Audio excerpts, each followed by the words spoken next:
for joining this webinar. And it's a great pleasure to have you today for this discussion. Well, the webinar, the objective, like COVID-19, its impact and opportunities for the pharma industry. We need to understand altogether how exactly this pandemic situation creating turbulence in the entire world.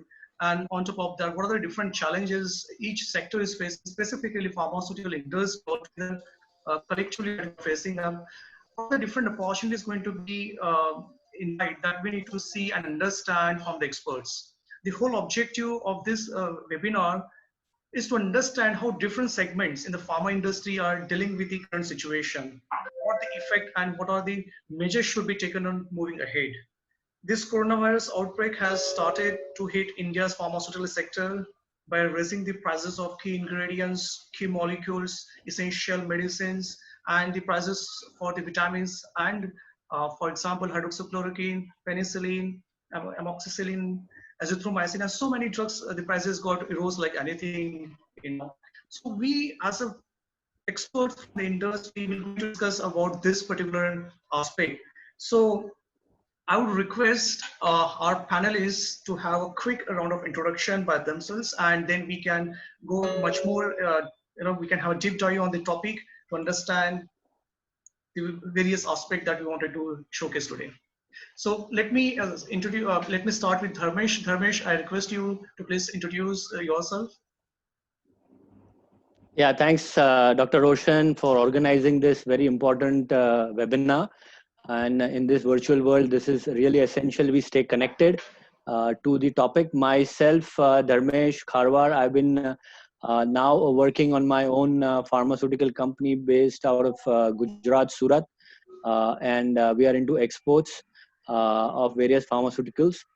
My earlier roles were in MSD, Merck Sharp Dohme, and Johnson & Johnson in various roles, including business development, supply chain, product development, and international sourcing deals. Thank you. Great. That's really great to have you, Dharmesh. Now we have Mr. Shahbaz Alam from Delhi. I would request him to introduce yourself. Namaskar, everyone. This assemble. India is now symbolizing this Namaskar. Myself working with a company known as Meher Pharma International. This is my own company. It started 10 to 12 years back. And there we are providing the pharmacovigilance and regulatory legal services as well. We have one company, Vantage International. There we are exporting approximately 5 countries right now and doing wonderful business as well. Great, great. Great to have you, Mr. Shahbaz. Now, I would like to request Kalpesh to introduce yourself.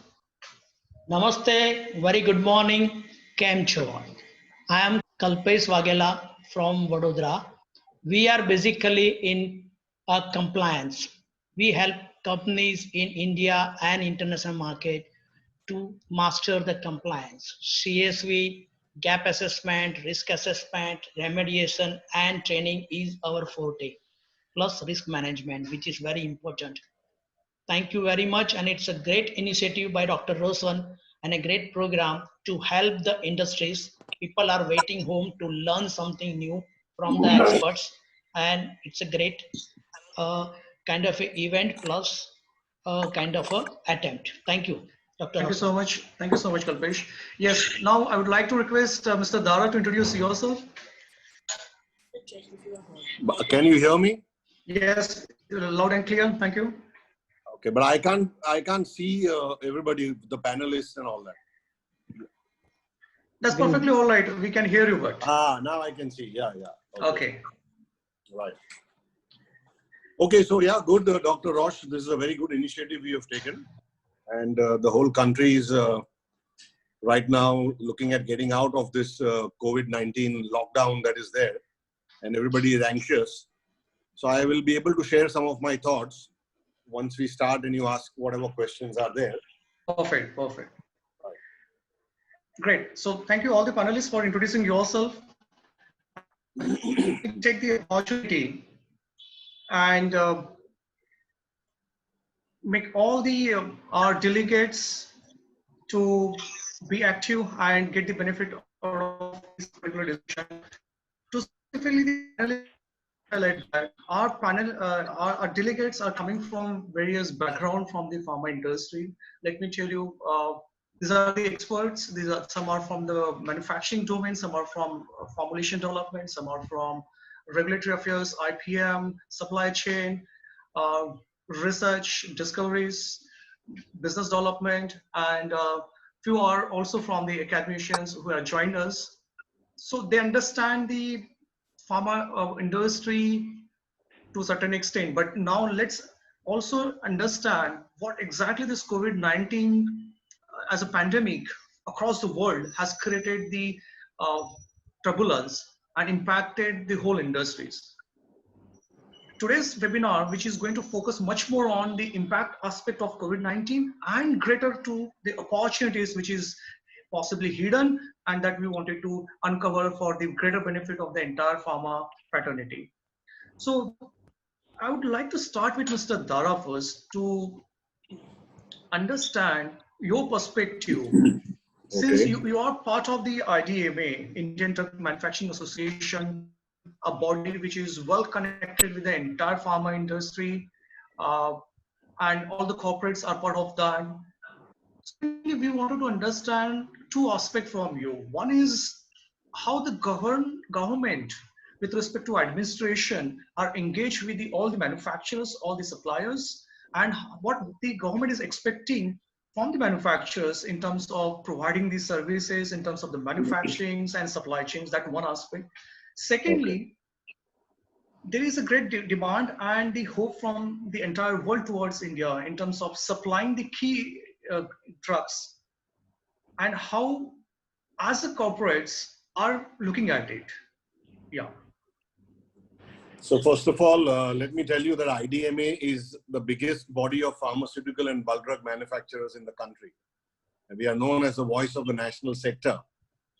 And when this COVID pandemic took over in India and the Prime Minister declared a lockdown, I think almost on the 21st of March, unfortunately, communication was not very proper from the authorities. So what happened was, first of all, the Prime Minister said that we will ensure that pharmaceuticals and the manufacturers are all taken as essential goods and they'll be allowed to move about freely. But only 50% of the staff should go and work. Now there itself, we had a little problem because as our people went out to work, the police didn't allow them. And we had a lot of issues getting permits. But gradually that went off. The government helped us. Sorry. You know, Department of Pharmaceutical was supposed to be the nodal agency of our pharma companies. And they have risen to the occasion and ensured that all the nitty-gritties that are involved in getting men, machine, packaging materials, raw materials, everything is taken care of. So after about 8 to 10 days, everything started getting normal. So we were able to get permits for about 50% of the staff. We were able to get some transport. But then wherever areas this COVID positive cases took place, again, there was a lockdown and there was a clampdown on people's movement. So it became very difficult. You see, at one time, our attendance was hardly 20 to 25%. And the capacity utilization was also about 25-30%. Now in that you cannot supply medicines. Fortunately, we had some stocks with us. So as of 15th of April, there was some good news that at least the anti-virals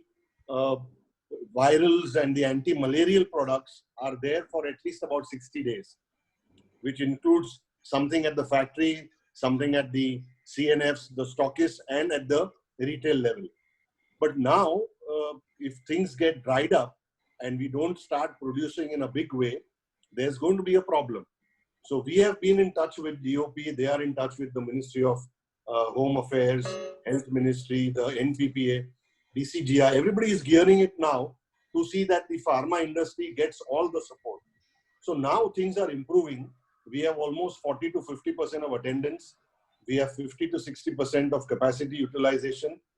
Packaging material and all are now started coming in. laborers have started coming in.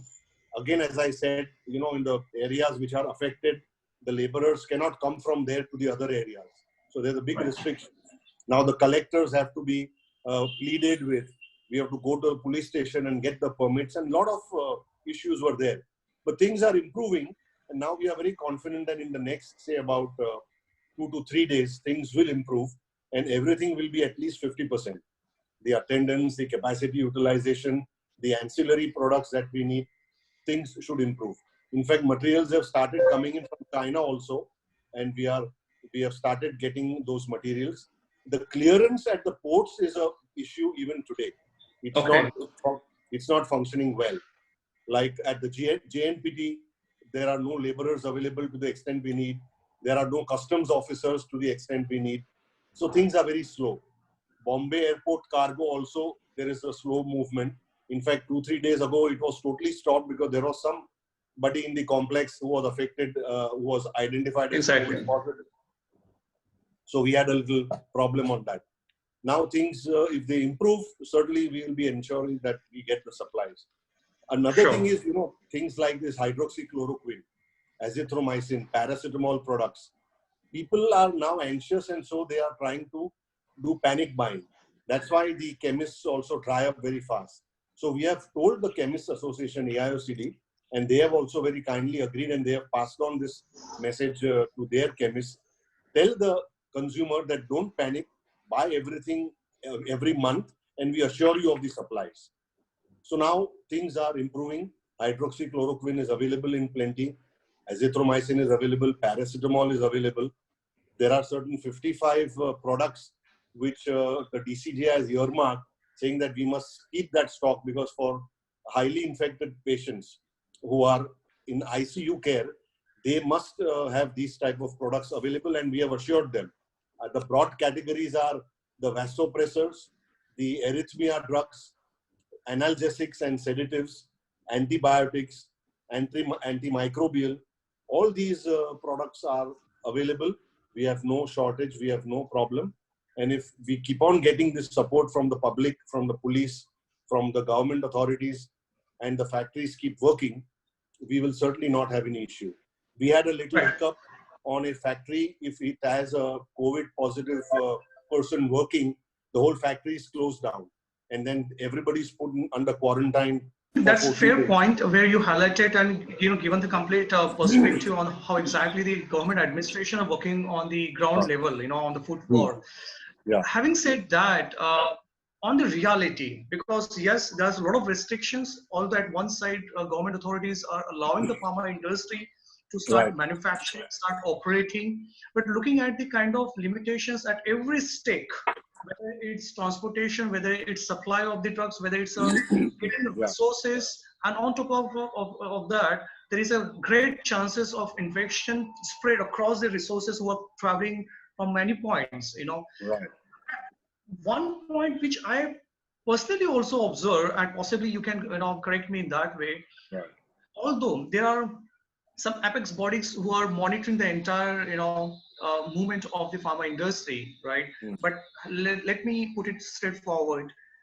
Few apex bodies, they don't have interconnectivity in terms of getting the visibility amongst the entire, you know, bodies, and making all the manufacturers, or let's say engaging manufacturers to keep the record of that, asking so much of information about the availability of the drugs, raw materials, and so many things, right?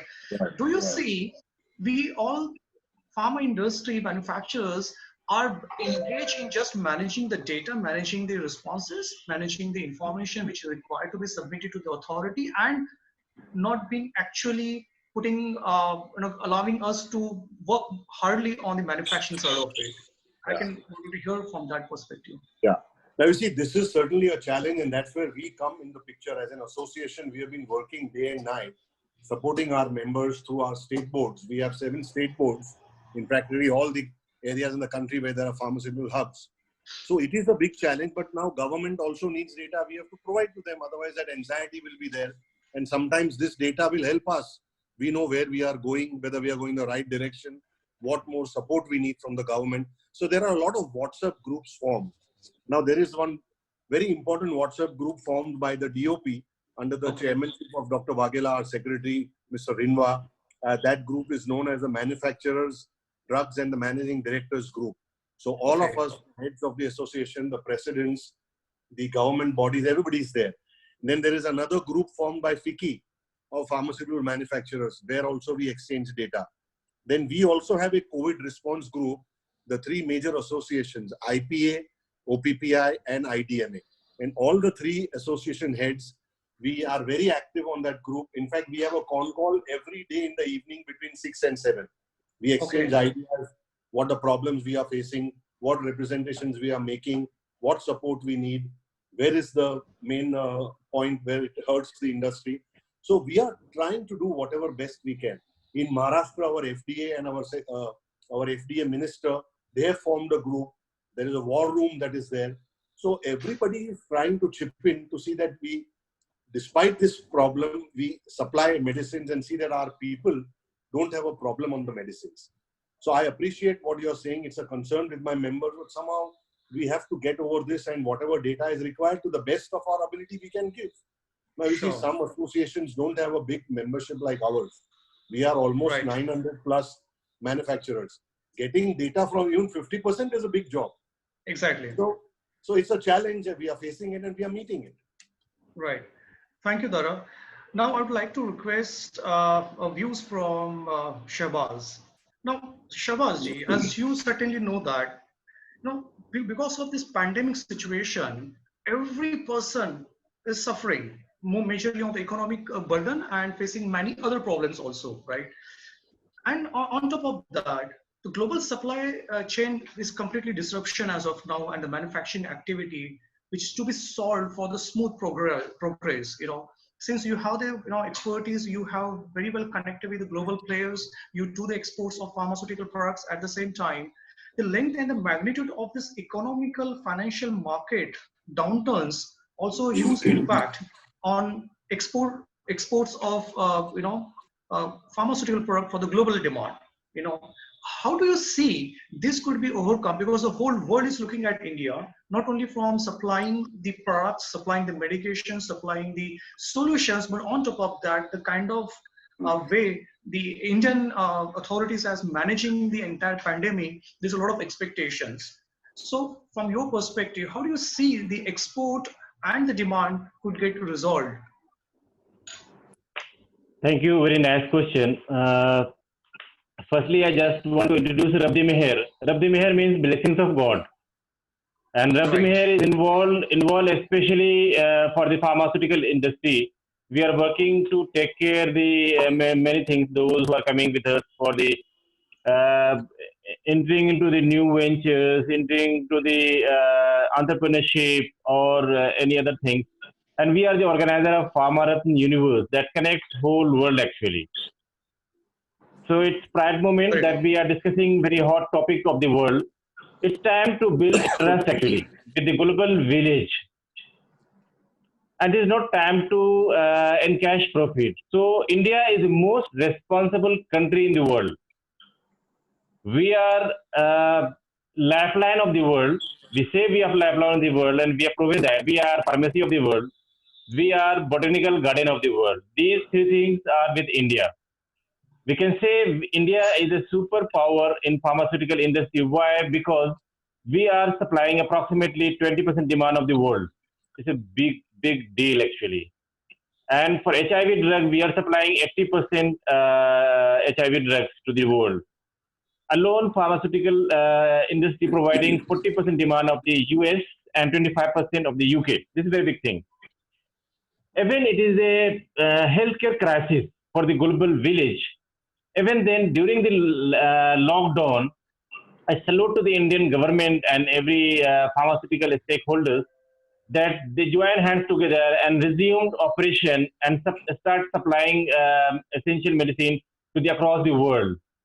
And it's a matter of salute to every pharmaceutical stakeholders actually. And we can say there was no, right now there is no waiting or pending any demand from the global market. We have given sufficient amount of quantity. Am I right, Daraji? Yes, yes, absolutely. We are, yes, we have given a sufficient amount of quantity to the whole world, and we Yes. have gained trust over the time. We have gained over trust, and the most important thing. So this time we have not targeted the profit. We have given as per the cost to cost basis to the whole world actually. Yes. So this is a time to say salute to the government of India and the pharmaceutical industry as a whole. And in Yeah. this mission, there is no shortage of medicine even in India. See, when we talk about the hydrochloroquine, Right. it was very much demanding. So luckily, India is producing approximately 20% also in India. So we were able and we are capable to give all the demand of the world. And we can take care of the demand of India as well. So it was a golden opportunity and the golden time to take care India as well as whole world. So right now, when we talk about the pharmacy of the world, it is a responsibility ours on the shoulders to take care of the human first. So Right. we have proven ourselves that we are human living. And see, because of that, everywhere, Namaskar is a symbol right now. So it shows that whole world is relying on us, on India, to give gratitude, respect, because we are taking care of the world right now. So this is a very golden opportunity for India to do the same thing. Right. Right. Great. Thank you, Shehbaz, for giving the perspective from your side, and that's really going to help us to understand further also. Now, I would like to bring Dharmesh on the panel now and wanted to have his opinion on two parameters. One, on broader perspective, how the global pharma sector altogether is impacting. When I say impacting, it could be mean in terms of the operations, it could be mean on the manufacturing, supply chain, it could be lack of resources, lack of permissions, restrictions, and on top of that, the lack of current available solution from the research perspective, from the discovery perspective. So that's one side where I wanted to have your view. Secondly, as of now, how well are we prepared? Is there any kind of solutions available right away from the research perspective, from the molecule perspective, or on other side, what all kind of collaborations or joint ventures or kind of discoveries are happening in terms of development of vaccines? And I mean, what do you see in terms of the capability of Indian pharma sector to develop a new vaccine, to develop a new formulations, new therapies, and conquer this pandemic, not only for this scenario, but having said that, there could be many such pandemic situation might come where, because we are in the war zone of bio war actually. So there could be many such incidents going to come in the future possibly. How well are we prepared and what kind of measures the industry is taking up? Yeah. Yeah, thanks, Dr. Roshan. Hope you can find me audible. Yeah, very much audible. Thank you. Yeah, thank you. And, this is one of the key topics, like Mr. Dara has said about the manufacturing part, and Mr. Shahbaz has talked about, how the market is out there. But in order to continuously evolve in front of also the opportunities as well as the challenges that we face, research is going to be one of the key pillars in order to make India hold its position as pharmacy of the world. And this is one more tremendous opportunity that we have in front of us.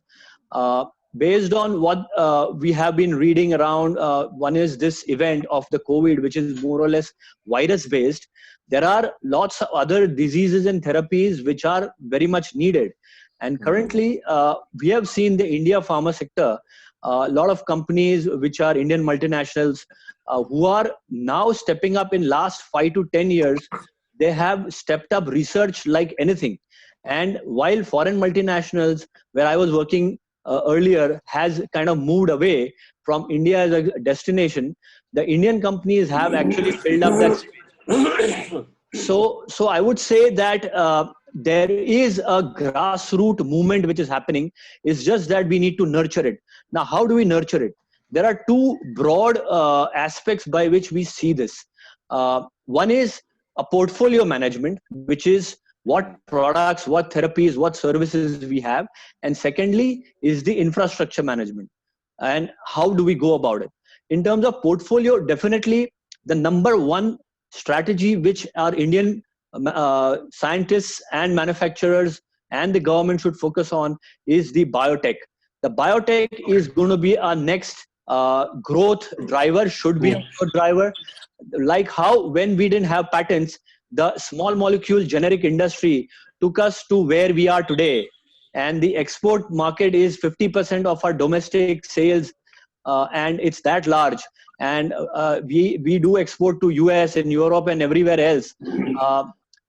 The same situation has now come, and this is the perfect sweet spot right now where companies who want to move away from China are ready to invest. In fact, I'm getting calls from Korea and other places saying, because we have a large technical force and a basic infrastructure, why don't you do a transfer of technology of biotech products?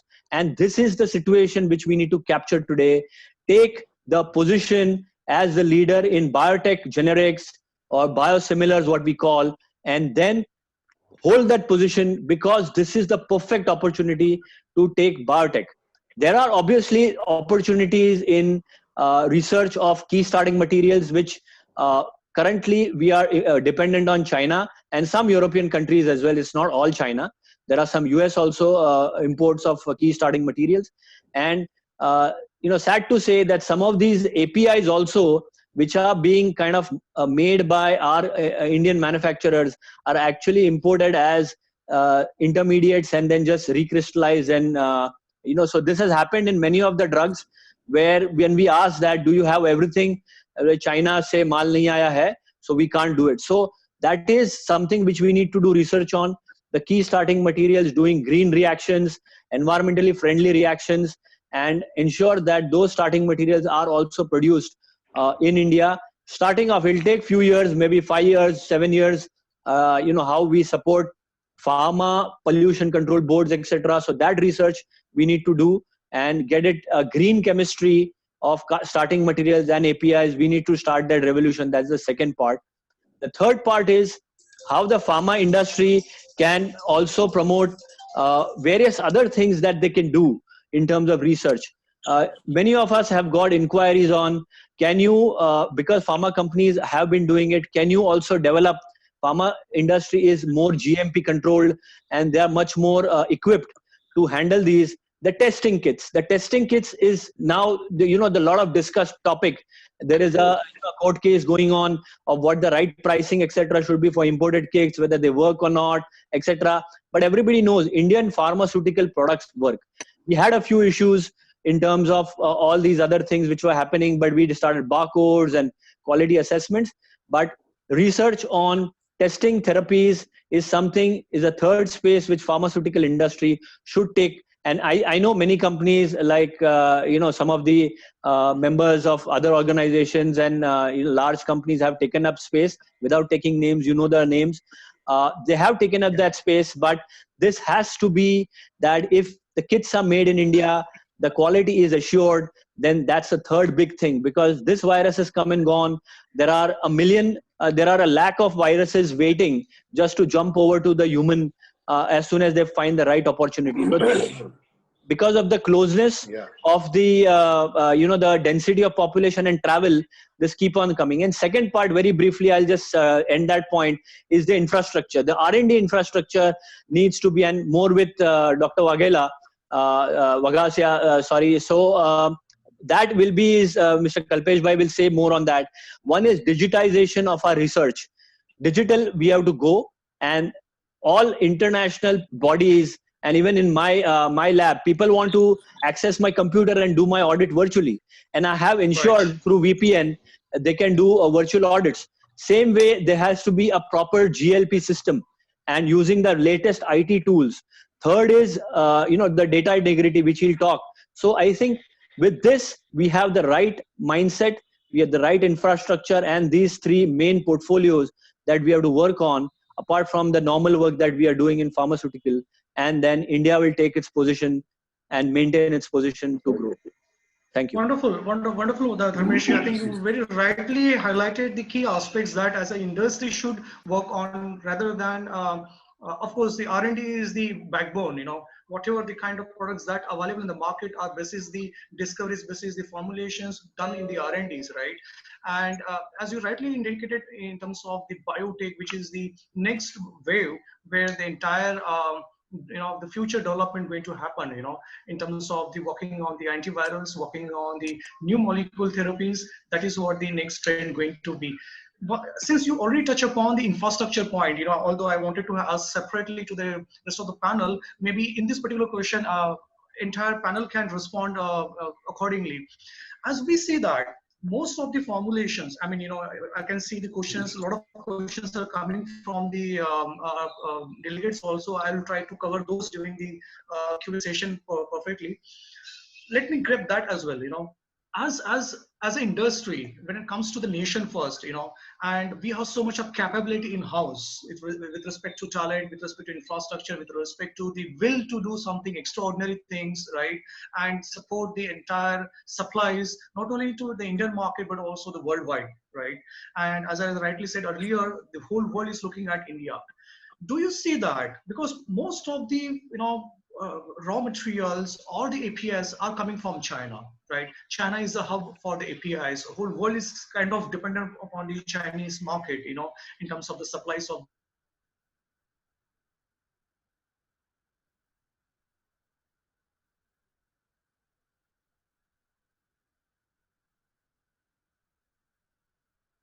So my to entire panel is that what kind of measures in terms of building the in-house capabilities, building the infrastructures to tackle and work on such novel therapies, novel drugs, and make the pharma sector, Indian pharma, much more available with the active ingredients. So what kind of measures that we should do it, and is there any, like, the government authorities are working on this particular sort of direction?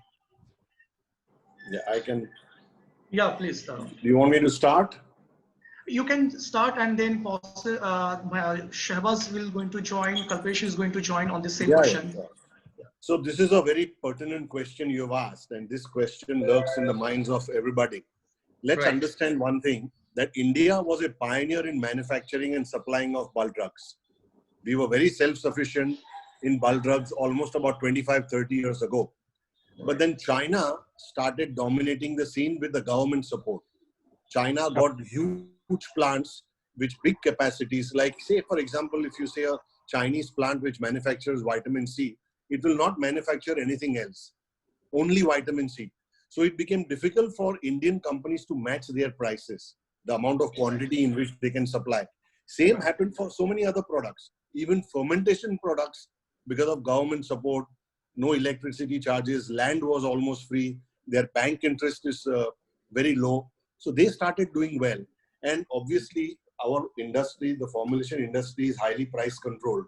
So all the manufacturers in India, whilst they were happy with the Indian manufacturers of raw materials, they said we are getting equally good quality and very good prices. They all started shifting to China.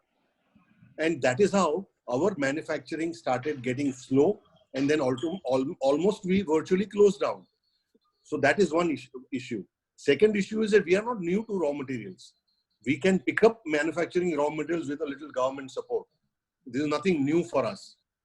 We don't have to reinvent the wheel. But what is happening is that we don't have the type of government support that China has. Now our government has realized that alone the industry cannot fight against China. We need government support. So we need interest-free loans. We need, if at all they charge, it should be very low interest. We need electricity at very low cost. We need land at very cheap rates. And these type of industry supports, if we can revive our industry. And we are very confident now. The government has come up with a API revival policy. They have got an outlay of almost some 10,000 crores. And industries are now trying to understand how to get benefit of that. They are coming up with industrial parks for APIs, API parks. 3 are already confirmed. One is in Bhuj in Gujarat, one is in Telangana, and one is in Himachal Pradesh. And we've come to know recently that even Punjab government is giving some land and want to come out with a Balrak Park. So once all that comes up, and also support to the brownfield industry, Balrak industry will come up and we'll start becoming self-sufficient between the next 6 months and 2 years. That's for sure. Great. Thanks for the insight and this really, giving the visibility in terms of how the government taking the initiatives to build the, infrastructures further. Yes, Shahbaz, I would like to hear from you in terms of how exactly the kind of policy should be to have, the infrastructures ready, because it has to be a two-way communication. Government is of course going to make some proposals, going to create some policies. On top of that, the corporate is supposed to do a handshake. Then only the the objectives would be fulfilled to have the in-house API facilities as a kind of hub. Very good questions. Dr. Roshan, this is a very hot topic. Yeah. Hot topic for the global community actually. See, Corona has given one very good opportunity to understand with the whole pharmaceutical industry that we should not dependent on the one country, and the country is China. See, right now China is manufacturing alone 50% demand of the whole pharmaceutical industry. And during the health crisis of the pharmaceutical industry, we face lots of challenges actually. And it is a time to understand very strongly, because see, you all are well aware that in the year 2019, I been in Pakistan and I met with the president and prime minister over there, and then I came back and met with the health ministry people also, and the chemical and fertilizer ministers, to understand the need of India. Actually, India is very much in need of API and the whole world as well. But why India? Because India is superpower in supplying the formulation actually. So we are having only 30 to 35% API right now, but we want to self-reliant on that so that we can take care whole world confidently, and we can meet the commitment as well. The most important thing, why China is doing better in API and why not India? We have to understand this thing. Then only we can solve the problem. This is the main issue. The API is always associated, success of API depends on the governments actually. Without government support, this industry cannot grow. So government was having negligence in long time actually. They were not supporting, they were not giving the approvals. Because of that, we are very much behind to the China. And the most important thing, the chemical excipients and intermediaries required for the API. China has full access and supply out there, but we are not having that. Even for that, we are dependent on them. So once we are applying for manufacturing hub out here for API, we have to have the chemical factories, API for intermediaries and excipient factories as well. This is need of the hour actually. And why China is providing to the API to the world very economical, because they run their factory 24 hours and they are very much smart in providing the low cost transportation across the world.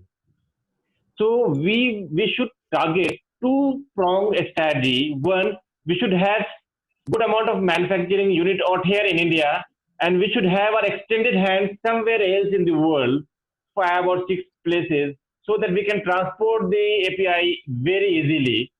And the most important thing, Daraji has pointed out the low cost electricity and the other things like interest-free loan. This is need of the hour actually. Land as well. See, luckily we are having a very good skilled workforce out here in India. We don't need any country's help actually. And you know very well that there are people registered pharmacists out here. And I'm not talking about those who are working with the pharmaceutical industry. If you count that, it would be more than the 2 million actually. So these are the factors responsible for the fastest growth of the industry. And see, I discussed in the Pharmarathon Universe group about the API manufacturing in India. So we came to the conclusion that within 1 to 5 years of time, we can be self-reliant, and we can lead to the China as well Help. with the help of support of the government. Sure. Thank you. Thank you so much, Shahbazi, for giving the broader perspective. Now, I would like to have Kalpesh on the call on this panel now, and there are a lot of questions coming up from our audience or from our delegates also, and these are actually some of those are already been responded in the question. Okay, while the panel was discussing on those. Kalpeshi, the question is for you with respect to, because of this pandemic, not only the Indian pharma sector, but the whole worldwide pharma sector and the rest of the industries also got impacted, right? So that leads to a lot of turbulence in the market. Turbulence with respect to, uh, the biggest concern for the common man is about the job security, the stability in their job, the professional development, the growth factors, so what kind of measures one should do in a way to sustain in the highly competitive and on top of that highly uh, you know pandemic situation to support the industry, support their offices, support their companies, and still ensure that they can improve themselves. So the couple of the pointers could be working on the development of the soft skills which is required in a way to cope up the situation. Okay, there could be establishing or extending their support in rest of the cross-functional areas where they could be, right? And so from your perspective, what all concerns that could be resolved as this pandemic may possibly get over within a month or so, and how the every single individual can look after themselves and feel confident while working now. So there are a lot of questions from Sonu Salmute and even from Vandana, Amit, Sagar, Akshay, Antara, and yeah, Deepika as well. So I think these are, we can respond slowly on this one. Yeah. Thank you very much. It's a very good question affecting each and every employee, not only pharma industries, but all industries put together. What is going to happen tomorrow when the lockdown opens? Correct? So Right. there is a restriction right now. This is once in a lifetime. It is not an opportunity. It's kind of a disaster which we are seeing it. But one thing we should understand, that wherever there is a difficulty, then only we learn from it, gain from it, and get some good solutions. So opportunity in difficulty is one thing we have to see. We have to take action based on the short-term actions and a long-term actions. So immediate Right. short-term action is how to run the company with 50% of the staff. Hello? Yeah, we can hear you. How to run the company with the 50% of the staff. Correct? How to see that operation does not get affected and you still maintain the quality to support and safeguard patient safety, product quality, and data integrity. And we maintain the lead, that ethical quality supplier with no hiding. Because as I can see that this problem has erupted out of action which was not Alcoa Plus, hiding of certain data.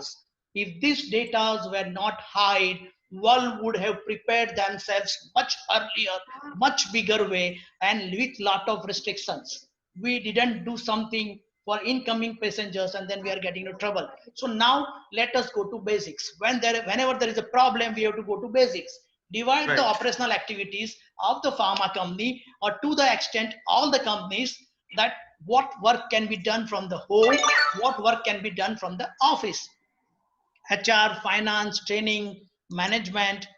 Of course, certain things will have to be done from the company also, but some of the people and most of the people can work from the home in this area, sales, etc. Okay, now coming to a real activity of the pharma or other companies, store, warehouse, production, QC, QA, and general cleaning people, ancillary supports. These people have to be inside the company. Correct? So, and Right. of course, there also we have to stagger them so that some people can do certain review work and other work from home. So this we have to divide. So this is going to solve some of the problem. Then we have to decide on digitization, automation, that will I come to later on. But first Sure. of all, we have to decide and act that it is not going to help open a small part. We have to open in a such a way that the operation of a company doesn't get hampered, whether it is in a green zone, red zone, or orange zone.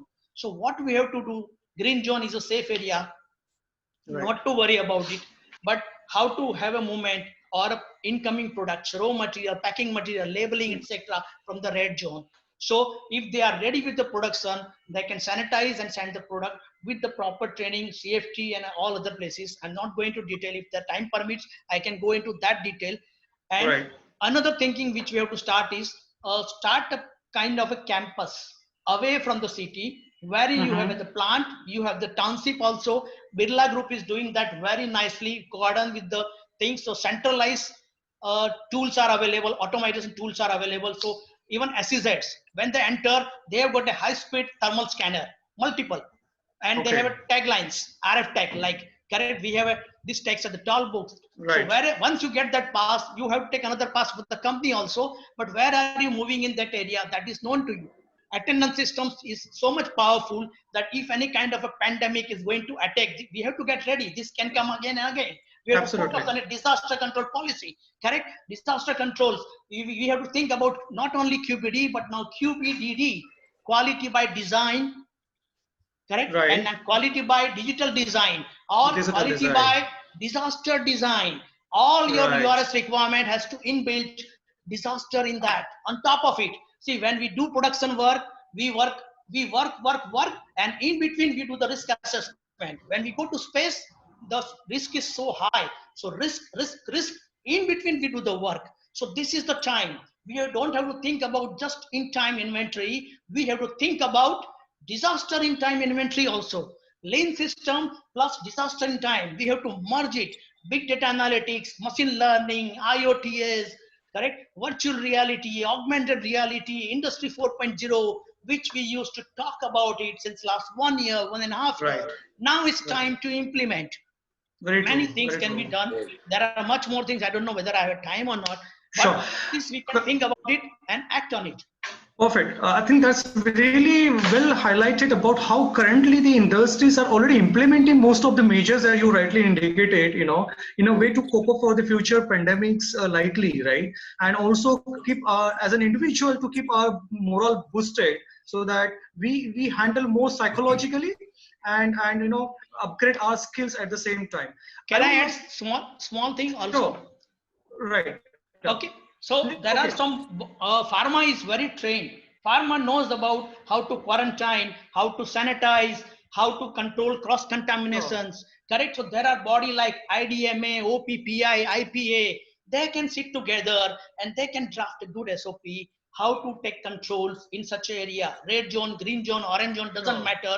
They draft the policy and send it to all, because SMEs, MSMEs don't have that much money, don't have that much expertise. So that can help. And same SOPs can be reduced and given to the other industries also. So they gain a lot out of this. Thank you very much. Kalpesh, to extend to your point itself, because there are a couple of questions coming from the audience also, like for example, Mani Kandanani is asking, Anup Ambone, and few more delegates are asking about these similar things. Since you are having the rich background from the quality compliance audits worldwide, so the next question comes, because as an individual, as a professional, when we see that the government has given some kind of liberty, or let's say some kind of relaxation to operate in this highly pandemic situation, so that the manufacturing keep on going, and ultimately it leads to the supply, as there is a great demand of the products in the market now. So while working on these measures, do you see that what kind of quality parameters that we should monitor? Because not everybody is going to look after, there are so much of checks as goes into the in-process validation, in-process, parameters. But at this point of time, what kind of quality? Because supply has to be, meet, because there is a great demand. It's a really emergency situation, right? So we have to supply the product, we have to supply the drugs, right? We have to supply other solutions also, but without compromising on the quality parameters. How one can do it, that's Yes, one point. perfect. And you can further extend it in the futuristic perspective, how this quality auditing or the compliance become the that goes in our blood as well, as a and we can operate digitally, and do still we are compliant in that way. Perfectly. See, again, very good question. And basically, I was working on this. I was making a disaster control policies. Correct. I was working on the risk assessment, how to control. These Right. are the areas. Answers are already given in guidelines. CAM5, if you refer, or many other things you refer, data and guidelines. Answers are hidden. But we Right. don't do that much work. See, SME, lesser focus. Focus produces the results. So we have to focus on the CQA, CPP, critical quality attributes, critical process parameter. That should be perfect. First thing. Correct. Second thing, scientific, science-based risk management and risk assessment. You cannot make a risk zero. Even if you walk on the footpath, someone is going to come and hit us. Correct. But I can mitigate the risk. I can prove my honesty. India is Right. best place. India is a country of a large number of people. 70% of the people are most ethical. Government is providing lot of supports. It's a democratic world. We are ethicals. We have got lot of whistleblowers. We do not control them. So nothing wrong is going to happen in this part of the world. Secondly, we have got lot of expertise as a pharma persons. You go to any part of the world. I'm lucky to travel all around the world except Australia and New Zealand. Of course, there are people also coming to my training. And I have found out that Indians are very smart. They can do the work very perfectly. So it is going to help us a lot. CQA, CPP, risk-based assessment, good selection of vendor, SMEs. As soon as we select a vendor, we write a SLA. So as soon as you start a company, why don't we write a disaster control plan? Because this is going to attack once in a lifetime. And that time, the cost we lose. Look at the loss the world has got it. We could have planned it, and every year we could have invested that much amount of money of some profit, and government can consider this as a CSR, or government can consider this as a R&D kind of a culture. You are preparing yourself for disaster. Give some tax break. Sure. Small company will also do work, because everyone wants to survive. They want to grow. They want happiness. Right. And that is what is the need of the time. Secondly, one Wonderful. more thing. Yeah. That if we go online, we have a paperless systems. Right. Digitize, review by exceptions. Right. Whatever we are doing in a manual way, let us map it properly. Okay. 3 things only required: GXP process flow, map it properly in minutely all decision-making points, data life cycle, and SDLC life cycle. SDLC life cycle of COVID-19, we have to retire it very fast. So write it down, put it on the paper, and Sure. then data movement. So once you go paperless, automated systems, good validation, good SME, helping you at each step, and risk assessment, gap assessment, close the parameters. So detect, first of all, prevent. Once Sure. you cannot prevent, detect, and then eliminate, and then be happy. Stay relaxed. Great. Right. I think Thank that's you. very well, answered and responded to the possibilities of working on this, still in the pandemic, and still we can, able to supply the products at quality without compromising on that. Thank you so much, Kalpesh. Now let's go quickly on the QA, because a lot of people are raising the questions, raising their hands, and I would like to take each one of those very quickly. Whosoever feel comfortable can respond from the panel. Okay.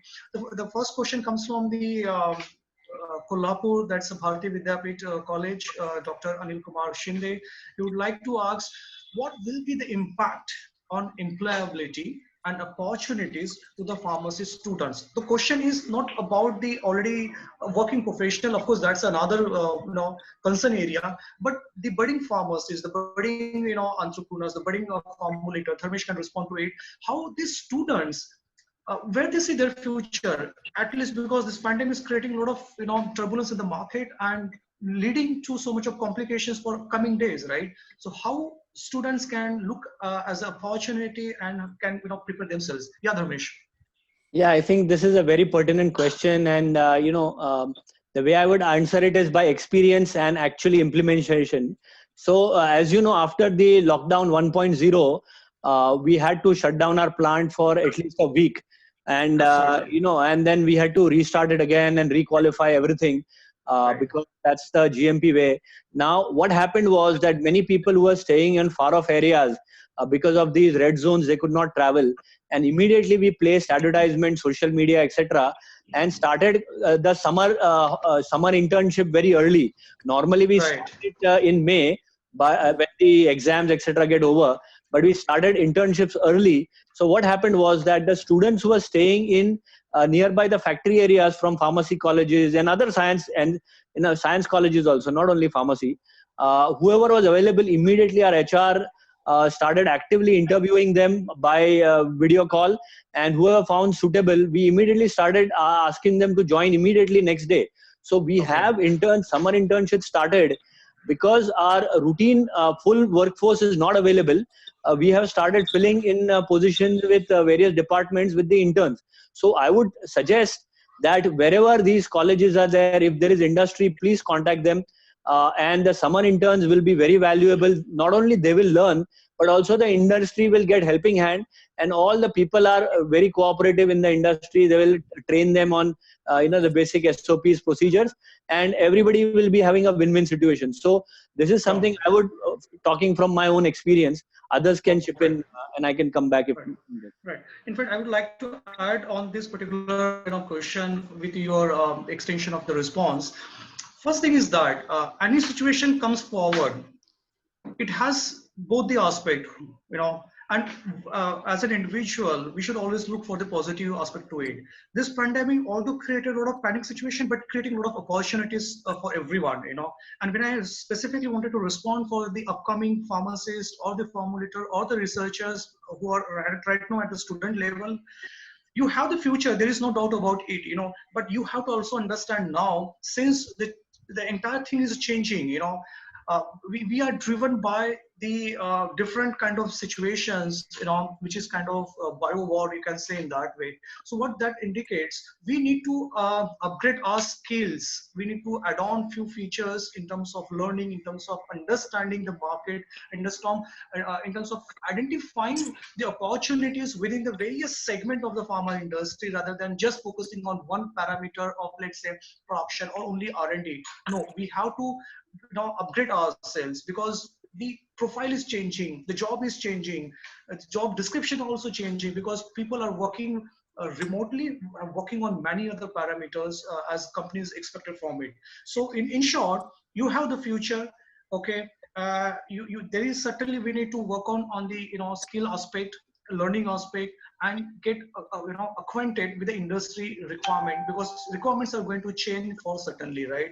And there will be obviously the internship opportunities are there. Most of the opportunities can be taken remotely also. So just an open thing, that get in touch with all the corporates, the HRs, propose your internship proposals, and you can still work remotely. That is certainly possible, right?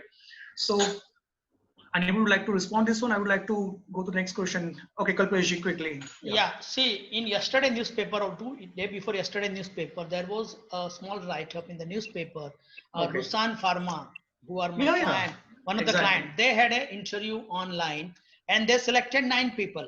Correct? Wonderful. So this is possible. I am getting call daily from US, Europe, and many people right from US right now in India. They want to do business.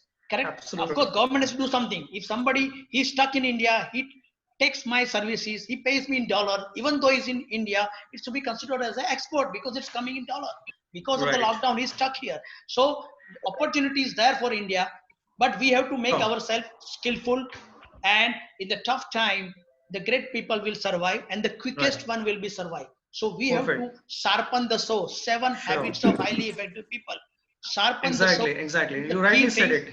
You nail it actually. You nail it. Thank you so much, Kalpesh. Thank you. There is one question I would like to park for the entire panel, which you are going to respond after this QA. This question with respect to FDI, foreign direct investment into the Indian sector, right? Because we have so much of capabilities, right? And a lot of entrepreneurs, a lot of businessmen are very keen to do the business at India, right? So what kind of possibilities in terms of association, in terms of collaboration, joint ventures, investment can be done? We can take up this question after maybe towards the end of the session, right? And panelists can respond accordingly to that one. Okay, let's quickly move on to the next question. Very small. Sagar has asked, like, what are all top 5 segments in pharma sector specific to India in pharmaceutical industries are working currently? Which are those segments where the pharma industry currently working? Yeah, anybody would like to respond? Yeah, About, Shahbazji. yes. A very quick one on this. Yeah. Yeah, I'm very quick on that. See, Yeah. I just want to inform first the job opportunities in India. See, Right. Indian pharmaceutical industry is providing approximately 10 million jobs right now. And Right. we are going to set up the API, and for API, we are going to set up the chemical factory, excipient factories and intermediaries. So Sure. we are going to create the double-digit growth in providing the job opportunities as such. Right. Because we will not be working for India, we will be working for the global communities. The second question comes in the mind: is there any job at stake? So jobs are not on a stake. Especially, I'm talking about the pharmaceutical industry, because Right. pharmaceutical industry is a slack-free industry always, and Sure. this is a time of immense opportunities. How? I'm just giving you point out right now. See, Shahbazji, testing we'll take up laboratories. that. We'll take up that during the specific to export and Okay. investment section. Okay. Okay. Right. Just on, like, what are the right now trend where the pharma industry working on? What are the different segment? One is the essential medicines where every company who are capable are working on those to supply the antimalarial, antiviral drugs. Continuous manufacturing, which I see to that. The other segment is like the PPE kits. The primary protection equipment, so including the PPE, sanitizers, masks, and so many other essential products. The industry is working on that. Similarly, what you also see is that the already few companies have started collaborating and doing the research for vaccine development. So these are the currently trend is going on, right? And also one thing we observe collectively is that a lot of products specific to sanitization and the let's say mask has been imported from the rest of the world. So that indicates that we should, as an industry, should come forward and have our in-house capabilities built to have kind of mass production and so on things. That's what my take on this. Yeah, absolutely right. Absolutely right. Yeah, You see, Dharaji. And maybe see, you just can, take- while responding to this question, you can also respond, because there is a question on specific to IDMA's position on making more industrial sector essential. Okay, so what he wanted to ask is that apart from the pharma sector, there are other supporting arms like chemical, packaging, and printing industry and logistic also to support the production continuously, right? So can we make them as an essential sector? Yeah. anxiety somebody had about jobs for pharmacists. Yeah, No, please. pharmacists will always be in demand, because you see today we need young entrepreneurs also. Why are these people only after jobs? They can start their own companies. Today people are supporting. There are so many people who want to fund the startups. So they should have an open mind for that. Secondly, India is now going to open up for OTC, which so far we have been lagging behind, where we will need good pharmacists who can support the patients, what type of medicines will be good for them and what not. Of course, they are not trying to step on the toes of the doctors, but OTC is going to be a big business where again we'll need pharmacists. And today, if you see, the existing pharmacies don't have individual full-time pharmacists, which they are supposed to have. Each one is registered with 3 to 4 pharmacies. So there again, there will be a good scope. So let them rest assured, they have good scope for their career. They should not bother about it. That is one thing. Sure. Secondly, you were talking about the part of the other ancillary industry. Now today in this situation, government has accepted that suggestion from us, and even a corrugated box manufacturer is getting the permit to have more people working. Even the transporters are able to carry the corrugated boxes. Same thing with bottles. So anything that is concerned with pharmaceutical is today considered as essential. Thank you so much. I think you already well responded to the questions, right? And I think most of the answers, questions we already responded while the panel was discussing on various aspects, right? But there are the two areas, points where I would expect the response from the panel, and let's quickly go into that, okay, before we run out of time. One is the future. Currently, in the pandemic situation where every sector, every industry, and the entire nation is collectively managing, handling, and coping up with this one. But what's next? What's after COVID-19? That's something is bothering to all of us, because we are not yet ready or prepared to tackle such massive pandemic situation in the future as well, right? But this is a great learning. What everyone is suffering right now or going through, it's making us prepared well for the future. So the question to entire panel is that maybe we can take a very quick one-line responses on this one. What all future development as a pharma industry should take in a way we handle the futures, such kind of calamities or the pandemic situation? Yeah. You see, I think the industry should first of all stop working in isolation. We have to be more open, more transparent, share our ideas, our anxieties, our problems, and something good will come out of that. Because this is a type of a battle which is going to continue. Maybe today the lockdown is there, tomorrow lockdown may not be there. But we have to foresee this type of situation and work together. That is the best thing that is going to happen. I think Vaghela sir wants to say something. Yes, fully support Dara sir. I fully support Dara sir. Basically, I'm in Baroda. There is a company called GIPCL, which is producing power and supplying to IPCL, IOC, and many companies who need that. Same way, pharma can think about it. Top companies can come together. They want some raw material. They want to export. This company will do that job. And based on their investment and profit, they will share the profit. And now there is no competition, and we are making a world-based mechanism to work for the pharma sector to grow. Secondly, we will take care of the COVID. Very good. Vaccine is found very fast. No problem. If we cannot find it so fast, we have to live with the COVID. And then if you do the risk assessment, which country is going to be at most advantage?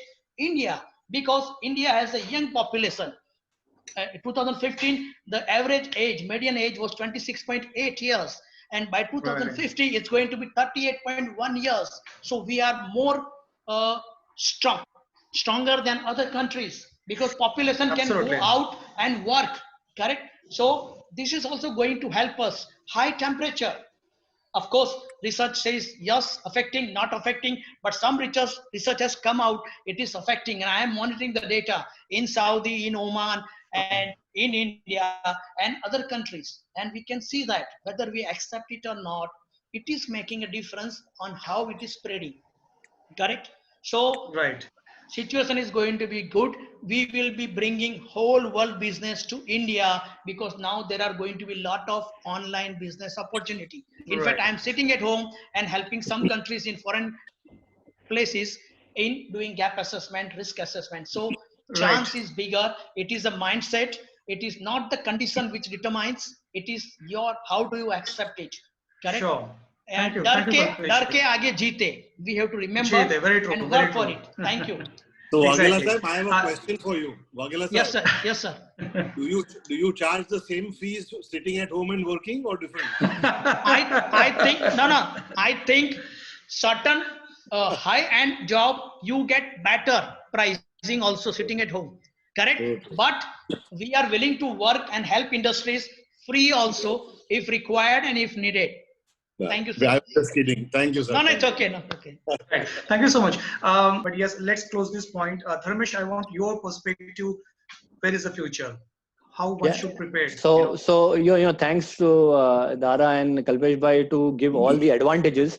What we need to see when we do a SWOT of India is also that our competition, the competition is such that already you can see Vietnam, Thailand, Malaysia, and all these countries, the Philippines have attracted a lot of companies already while we speak. So we have just got maybe 20%. They've got 80% of the chunk. Though it may be electronic industry, key for India is this. While we do everything, cooperate is extremely essential. We have to deliver on our commitment. What was the advantage with China was not only price, but if they said some shipment is going to go out on certain date, it did go out. And they met these logistics bang on every time. We cannot have like buffers of anything on time or money or anything. So the key for India to be actually capturing and maintaining these customers, large companies have done it and they've shown it by exporting large products amount of to US. But what I'm seeing is that the other markets, wherever we want to reach now, where we were not getting, and we are getting access now because of this situation, is delivery on commitment, delivery on what we say, delivery on our contracts, delivery on our obligations, everything. Ethics is there and everything, but we have to do it on time in the manner that they expect. And that's where we retain the customer. And that's what we have to build, cooperate, and do everything as an industry, as a country, so that our customers out there, internally as well as externally in the world, are happy with us, they are delighted with us, and India will become the next destination for everything. Great. Thank you so much. Okay, Kalpesh. Perfect. See, SWOT analysis is the thing which I also prepared. Correct. You said everything correct. One more support we need from government is government has to do something to attract the companies which are traveling all around the world for a right destination, right position. We have skilled resources. If they support, we can reduce the employment and the fear of pharma people also. Most talented, most skillful people in pharma sector, you find it from India. You go to anywhere in the world. Correct. So if we do right thing at the earliest, you plan for what is going to happen after 3rd of May, but what is going to happen and what are we going to do for you if you want to India? We can give you deferred taxes and whatever, don't try to favor, but defer it and give some advantages, make strict rules. But in that rules, if there is a genuine case, give some leeways also. Then we can surely grow and be the leader. Sone ke chidiya wala India, Ram Rajya, everybody wanting. So let us see. well, rightly quoted. Thank you so much, Kalpesh. Thank you. Yes, need of the hour. It's need of the hour because see, the most important thing right now, see, being a superpower, I can say the superpower in pharmaceutical industry. This is the only industry in India that takes care of the whole world healthcare actually. So there should be a point of contact actually. See, right now the investors are ready to invest in India. Okay, Shehbazji, let's take up that question, and we can, because that's one of my favorite question. And especially I got a lot of, calls and messages from our, manufacturers, representation that they would like to understand, because India has tremendous potential, tremendous capabilities. There is a talent, there is an infrastructure available. There is a right will to do things collectively, collaboratively, and still, achieve the common objectives. And on top of that, same waves going with the international clients as well. They are wanted to invest into our segment, our nation, in fact. So, how do we see this one? What kind of actions or measures that we should take in a way to welcome them, welcome all the investors, welcome all the kind of collaborations, and what kind of things we can work out, whether we need to have a separate kind of committees, a separate kind of body, or how we should look after this entire things. And Shehbaz, you can respond. Of course, Dara, you can also do the same thing, and Dharmesh, you can respond to that. Right? Start with Shehbaz. Dr. Roshan, you were just asking about the series of webinars. Yeah. Because there is a need of the hour. Because see, this is not a one-day solution. If we came out here, you can say this the 2020 only. We should ready for the test match actually. Then we can help the world. Then we can associate with the stakeholders across the world. It's a need of the hour actually. So you go for the series, maybe weekly or maybe daily, or it depends on the decision of the core body actually. My suggestion is bi-weekly. It would be much better actually. Right. Thank you so much. Thank you so much. So, thank you all for giving your special quality time with us, giving the insights and enlightening the entire members, our delegates, prepared, get ready for the future challenges, because the future could be coming in many ways, and we should also get gear up, make ourselves very much resourceful, and provide the solutions, provide the whatever the capacity that we have, we can do it and resolve the upcoming challenges. So with that note, I would like to conclude this today's webinar. Thank you each and every participants, audiences, delegates, our panel members, our speakers, for sparing your time from busy schedule and making available. Thank you so much. Thank you, Roshan. Very good initiative. Thank you. Thank you. Thank you very Namaste and much. Good day. Thank you. Good day. Thanks. Good day. Yeah.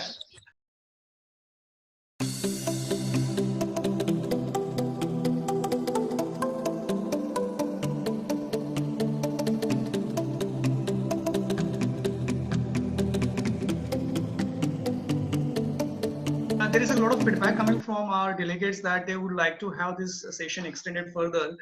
On top of that, they would like to have a kind of series of webinar so that every single professional get benefited and they can keep on getting the new learnings, new insights from all of us. So with possibly we can plan to have a series in the coming days as well.